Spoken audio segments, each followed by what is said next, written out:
ಆ ಬಾಲಕ ಟ್ಯೂಷನ್ ಮುಗಿಸಿಕೊಂಡು ಮನೆಗೆ ಬರ್ತಿದ್ದ. ಇದೇ ವೇಳೆ ದುಡ್ಡಿನಾಸೆಗೆ ಕಿಡ್ನಾಪ್ ಮಾಡಿದ ದುರುಳರು ಬರ್ಬರವಾಗಿ ಹತ್ಯೆ ಮಾಡಿ ಸುಟ್ಟು ಹಾಕಿದ್ದಾರೆ. ಇಬ್ಬರು ಆರೋಪಿಗಳ ಕಾಲಿಗೆ ಪೊಲೀಸರು ಗುಂಡು ಹೊಡೆದು ಹೆಡೆಮುರಿ ಕಟ್ಟಿದ್ದಾರೆ. 13 ವರ್ಷದ ಬಾಲಕನನ್ನ ಕಿಡ್ನಾಪ್ ಮಾಡಿ ಕೊಲೆ. ಆರೋಪಿಗಳ ಕಾಲಿಗೆ ಗುಂಡು ಹಾರಿಸಿ ಬಂಧಿಸಿದ ಖಾಕಿ. ಇಲ್ಲಿ ನೋಡಿ, ಇಲ್ಲಿ ಆಸ್ಪತ್ರೆ ಬೆಡ್ ಮೇಲೆ ಮಲಗಿರೋ ಈ ಮುಖಗಳನ್ನ ಚೆನ್ನಾಗಿ ನೋಡ್ಕೊಂಡು ಬಿಡಿ. ಈ ಇಬ್ಬರು ಅಂತಿಂತ ಕೆಲಸ ಮಾಡಿಲ್ಲ.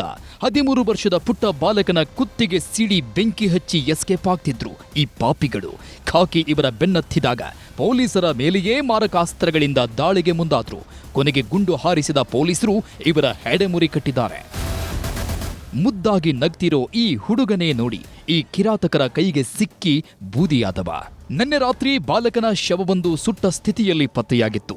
ಬನ್ನೇರುಘಟ್ಟದ ಕಗ್ಗಲೀಪುರ ರಸ್ತೆಯ ನಿರ್ಜನ ಪ್ರದೇಶದಲ್ಲಿ ಬಾಡಿ ಪತ್ತೆಯಾದ್ಮೇಲೆ ಪೊಲೀಸರು ಸ್ಥಳ ಪರಿಶೀಲನೆ ಮಾಡಿದ್ರು. ಈ ವೇಳೆ ಹುಳಿಮಾವು ಪೊಲೀಸ್ ಠಾಣೆಯಲ್ಲಿ ನಾಪತ್ತೆ ದೂರು ದಾಖಲಾಗಿದ್ದನ್ನ ಪರಿಶೀಲಿಸಿದಾಗ ಅದೇ ಹುಡುಗನ ಶವ ಅನ್ನೋದು ಪತ್ತೆಯಾಗಿತ್ತು. ಬುಧವಾರ ಶಾಲೆ ಮುಗಿಸಿ ಮನೆಗೆ ಬಂದಿದ್ದ ನಿಶ್ಚಿತ್ ಟ್ಯೂಷನ್ಗೆ ಅಂತ ಹೋಗಿದ್ದ. ಟ್ಯೂಷನ್ ಮುಗಿಸಿ ಸೈಕಲ್ನಲ್ಲಿ ಬರುವಾಗ ಯಾರೋ ಕಿಡಿಗೇಡಿಗಳು ಅಪಹರಣ ಮಾಡ್ಕೊಂಡು ಹೋಗಿದ್ರು.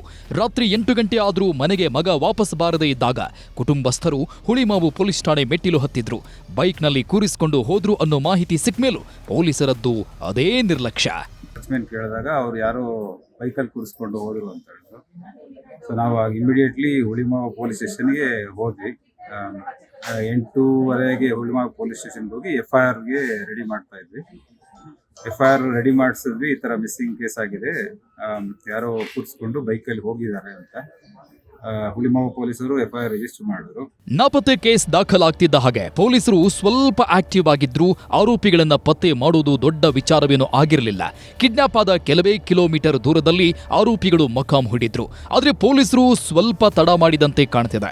ಪರಿಣಾಮ ಇದ್ದೊಬ್ಬ ಮಗನ ಕಳ್ಕೊಂಡು ಪೋಷಕರ ದುಸ್ಥಿತಿ ಹೇಳತೀರದು. ಅಷ್ಟೇ ಅಲ್ಲದೆ ಪೊಲೀಸರು ಹಾಗೂ BBMP CCTV ಕ್ಯಾಮೆರಾಗಳ ನಿರ್ವಹಣೆ ಮಾಡದಿರುವುದೇ ಈ ಸಾವಿಗೆ ನೇರ ಕಾರಣ ಅಂತ ಜನ ದೂರುತ್ತಿದ್ದಾರೆ. ಪ್ರತಿಷ್ಠಿತ ಖಾಸಗಿ ಕಾಲೇಜು ಪ್ರೊಫೆಸರ್ ಪುತ್ರನ ಕಗ್ಗೊಲೆ. 5 ಲಕ್ಷ ಹಣ ಹಿಡ್ಕೊಂಡು ಸುತ್ತಾಡಿದ್ರೂ ಸಿಗದ ಬಾಲಕ. ಬುಧವಾರ ಸಂಜೆ ಕಿಡ್ನಾಪ್ ಮಾಡಿದ ದುರುಳರು ಅಂದು ರಾತ್ರಿಯೇ ಕೊಲೆ ಮಾಡಿದ್ರು. ಕೊಂದ ಬಳಿಕವೇ ಪೋಷಕರ ಜೊತೆಗೆ ಸಂಪರ್ಕ ಸಾಧಿಸಿದ ಕೊಲೆಗಡುಕರು, ನಿಮ್ಮ ಮಗ ನಮ್ಮ ಜೊತೆಗಿದ್ದಾನೆ, 5 ಲಕ್ಷ ಕ್ಯಾಶ್ ಕೊಟ್ರೆ ಜೀವಂತ ಕಳುಹಿಸ್ತೇವೆ ಅಂತ ಹಿಂದಿಯಲ್ಲಿ ವಾಟ್ಸಪ್ ಮೆಸೇಜ್ ಮಾಡಿದ್ದಾರೆ. ಆಗ ಎಚ್ಚೆತ್ತುಕೊಂಡ ಪೊಲೀಸರು ಹಳೆ ಸಿನಿಮಾ ಸ್ಟೈಲ್ನಲ್ಲಿ ಆರೋಪಿಗಳನ್ನ ಟ್ರ್ಯಾಕ್ ಮಾಡಲು ಮುಂದಾಗಿದ್ದಾರೆ. ಯಲಚೇನಹಳ್ಳಿ ಮೆಟ್ರೋ ಸ್ಟೇಷನ್ ಹತ್ರ ಬನ್ನಿ ಅಂದಾಗ ಸಿವಿಲ್ ಡ್ರೆಸ್ನಲ್ಲಿ ಪೊಲೀಸ್ ಜೊತೆ ಮಾಡಿ ಕಳಿಸಿದ್ರಂತೆ. ಆ ಬಳಿಕ ಪೊಲೀಸ್ ಜೊತೆಗೆ ಬಾರದೆ ವೇಗ ಮಾಲ್ ಬಳಿ ಒಬ್ಬರೇ ಬಂದು ಡಸ್ಟ್ಬಿನ್ನಲ್ಲಿ ಹಣ ಹಾಕಿ ಹೋಗುವಂತೆ ಸೂಚಿಸಿದ್ರಂತೆ. ಅದರಂತೆ ಹಣ ಹಾಕಿ ಬರೋ ಅಷ್ಟರಲ್ಲಿ ಕೊಲೆ ಮಾಡಿದ್ದ ವಿಚಾರ ಪೊಲೀಸ್ ಠಾಣೆ ಮುಟ್ಟಿತ್ತು. ಬಾಲಕನ ತಾಯಿ ಜೊತೆಗೆ ಕಿಡ್ನಾಪರ್ಸ್ ಲಿಂಕ್. ಫೋನ್ ನಂಬರ್ ಪಡ್ಕೊಂಡು ಮಾಡಿದ್ದ ಪ್ಲಾನ್. ಅರಕೆರೆಯ ಶಾಂತಿನಿಕೇತನ ಬಡಾವಣೆಯಿಂದ ಕಿಡ್ನಾಪ್ ಮಾಡಿದ್ದ ಗುರುಮೂರ್ತಿ ಬಾಲಕ ನಿಶ್ಚಿತ್ ತಾಯಿಗೆ ಪರಿಚಯ ಅನ್ನೋ ವಿಚಾರ ಗೊತ್ತಾಗಿದೆ. ಡ್ರೈವ್ ಯು ಆಪ್ನಲ್ಲಿ ಕಾರ್ ಬುಕ್ ಮಾಡಿದ್ದ ನಿಶ್ಚಿತ್ ತಾಯಿಗೆ ಚಾಲಕ ಗುರುಮೂರ್ತಿ ನಂಬರ್ ಕೊಟ್ಟು ಅವಶ್ಯಕತೆ ಇದ್ದಾಗ ನೇರವಾಗಿ ಫೋನ್ ಮಾಡಿ ಅಂತ ಹೇಳಿದ್ದ. ಇದೇ ರೀತಿ 1-2 ಬಾರಿ ಕಾರು ಚಾಲಕನಾಗಿಯೂ ಕೆಲಸಕ್ಕೆ ಬಂದಿದ್ದ.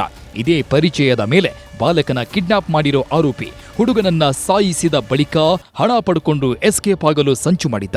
ಆದರೆ ಅಷ್ಟರಲ್ಲಿ ಪೊಲೀಸರು ಟ್ರ್ಯಾಕ್ ಮಾಡಿ ಗುಂಡು ಹಾರಿಸಿ ಬಂಧಿಸಿದ್ದಾರೆ. ಡ್ರೈವರ್ ಅವಶ್ಯಕತೆ ಇದ್ದಾಗ ಫೋನ್ ಮಾಡಿ ಕರೆಸ್ತಾ ಇದ್ದ ಸವಿತಾರ ಪರಿಚಯ ಸಂಪಾದಿಸಿಕೊಂಡ ಆರೋಪಿ ಹಣ ದೋಚಲು ಪ್ಲಾನ್ ಮಾಡಿದ್ದ. ಆದರೆ ತಗ್ಲಾಕೊಂಡ ನತದೃಷ್ಟಕ್ಕೆ ಆ ಮುಗ್ಧ ಬಾಲಕ ಹತನಾದ. ಆರೋಪಿಗಳ ಕಾಲಿಗೆ ಗುಂಡು ಹೊಡೆದಿದ್ದಾರೆ ಅನ್ನೋದು ನೆಮ್ಮದಿಯ ವಿಚಾರವೇ ಆಗಿದ್ದರೂ ಕಳೆದುಕೊಂಡ ಮಗನ ಜೀವ ಮತ್ತೆ ಬರೋದಿಲ್ಲ. ಪೊಲೀಸರಿಗೆ ಇದೊಂದು ಕೇಸ್ ಅಷ್ಟೇ, ಆದರೆ ನಿಶ್ಚಿತ್ ಪೋಷಕರಿಗೆ ಈತನೇ ಜೀವನ ಆಗಿದ್ದ. ಈ ರೀತಿಯ ಪ್ರಕರಣಗಳಲ್ಲಿ ಹಿರಿಯ ಅಧಿಕಾರಿಗಳು ಸೂಕ್ತ ಮಾರ್ಗದರ್ಶನ ನೀಡುವ ಅಗತ್ಯವಿದೆ. ಅಪರಿಚಿತರ ನಂಬರ್ ಪಡ್ಕೊಂಡು ಮನೆಯೊಳಕ್ಕೆ ಬಿಟ್ಕೊಂಡ್ರೆ ಎಂತಹ ಅನಾಹುತ ಬೇಕಾದರೂ ಆಗಬಹುದು ಅನ್ನೋದಕ್ಕೆ ಇದೊಂದು ಸ್ಪಷ್ಟ ನಿದರ್ಶನ ಆಗಿದೆ. ಮಂಜುನಾಥ್ ಚಂದ್ರ ಜೊತೆ ಆದೂರು ಚಂದ್ರು, ನ್ಯೂಸ್ 18 ಅನಿಕಲ್.